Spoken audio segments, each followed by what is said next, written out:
The student speaker for tonight's ceremony is Outstanding Graduate and Impact Award winner Joshua Kim.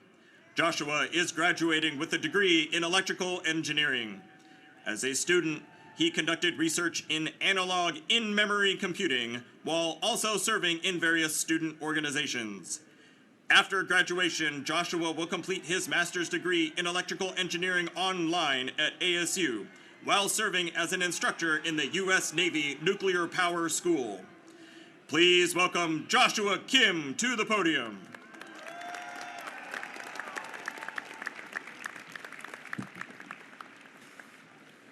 Good evening, fellow graduates. We've come a long way, haven't we? Think back to your first semester. Remember leaving home, running around campus trying to find your classes, or trying to find which Zoom link to click. Remember making new friends, being so nervous for your first midterms, and being so excited for fall or spring break.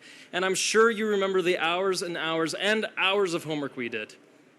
Let me tell you a story about an engineering student right here at ASU who had the exact same experience up until fall break. It was raining during the drive home on his road trip in California. Hitting a patch of water, the car hydroplaned, rolled over 3 times, and crashed into the side of a cliff. Now, 3 surprises about the story. The first surprise, this story isn't about one person, but 2, Ben and Bennett. Both were mechanical engineering students here at ASU. Both served 2-year religious missions abroad, and both died in that crash. The second surprise, I didn't read about the story in the newspaper.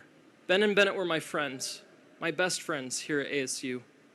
And the third surprise, I was also in that car crash. I was asleep in the back of the car and not wearing a seatbelt to make laying down more comfortable. I was thrown from the car and on top of a cliff. I broke my back in 2 spots, but miraculously, I survived. I woke on my side about 20 feet above the car. I was in so much pain and it was so cold in the rain.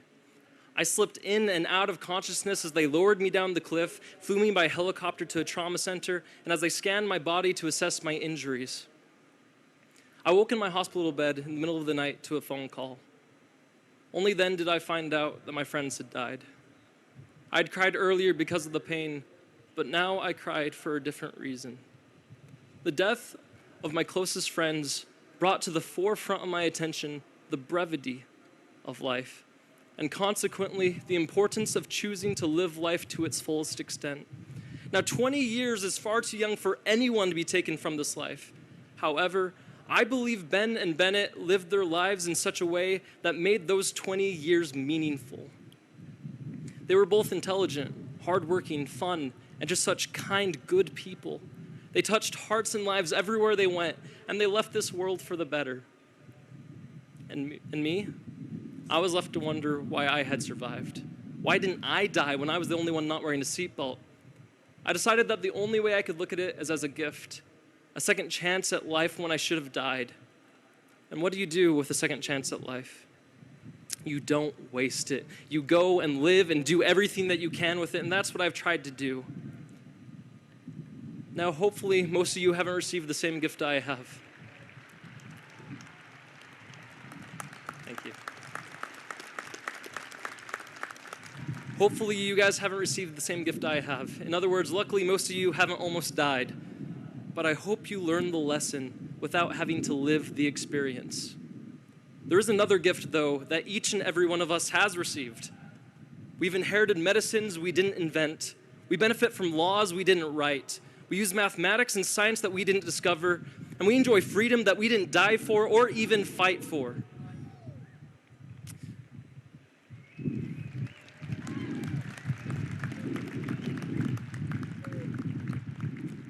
We gained our education from a world-class university that we didn't found, and we inherited a legacy of excellence in the Fulton Schools of Engineering, and we will be its flag bearers in industry, academia, and wherever we go.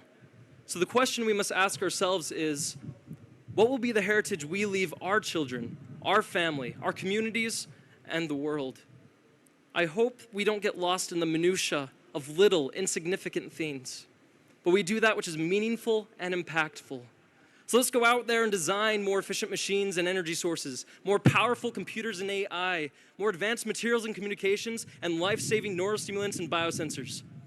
But don't forget that sometimes the most impactful thing you can do is to lift someone else up, to be there for a friend, to show kindness to a stranger, or to spend time with your family. Sun Devils, remember what we learned from my friends Ben and Bennett. Remember how much we owe to those who have preceded us. Remember how much we have to offer to those that will follow us. And remember to make your life a meaningful one. Sun Devils, congratulations and good luck. And since it's Star Wars Day, may the 4th be with you.